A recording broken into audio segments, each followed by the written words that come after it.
The first time I heard the phrase root to rise was in a yoga class. The idea that you put energy into focusing on getting a strong base so that you can, be strong rising up. I studied soils at Iowa State, and I really love how varied all of this land is, and like getting to know it has been really interesting.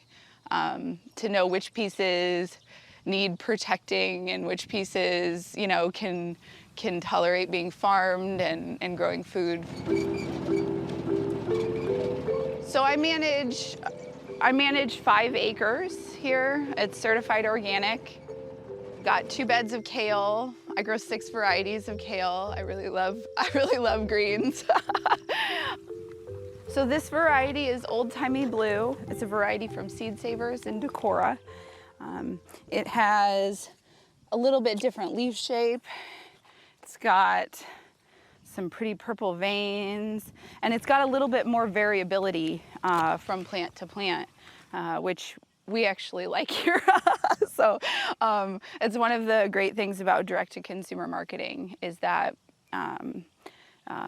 my customers like the variety. They enjoy having beautiful food that isn't the same every week.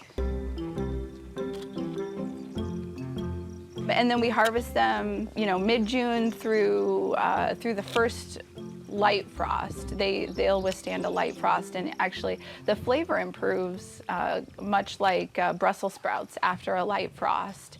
Not that there, is anything wrong with them throughout the season, but the sweetest collard greens, just like the sweetest Brussels sprouts, are always after the first light frost. As we trim the leaves around the bottom, the plant just keeps growing up. So at some point over the season, they'll be like 2 feet tall in the center and look like little trees pointing up. Greens like this really keep quite a long time when they're fresh. If they are cooled right away and fresh, that they'll last at least 2 weeks, which is, unusual if you're if you're used to just buying things from the grocery store. You won't find the greens last that long. We dunk them to take the field heat out of them. The water is cool and it helps cool them off initially. And it also rinses any debris or soil off of them.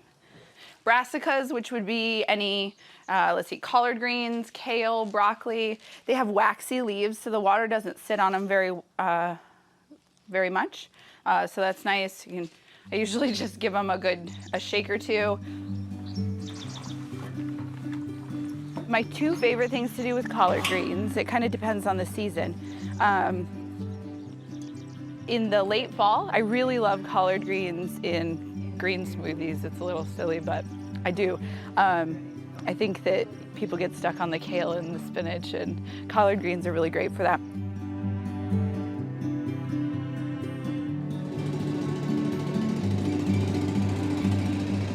My favorite days are harvest days, for sure, yeah. Sometimes it's really hard. Farming is hard, but on harvest days and CSA pack days, getting to pack shares and distribute them to members and have little conversations with the members as they come pick up their food and see what they liked last week and see what they're looking forward to this week. And for me, that bounty, that, seeing all that the hard work has produced and seeing the people that it goes to and feeds is really important, and it's what keeps me going in doing this.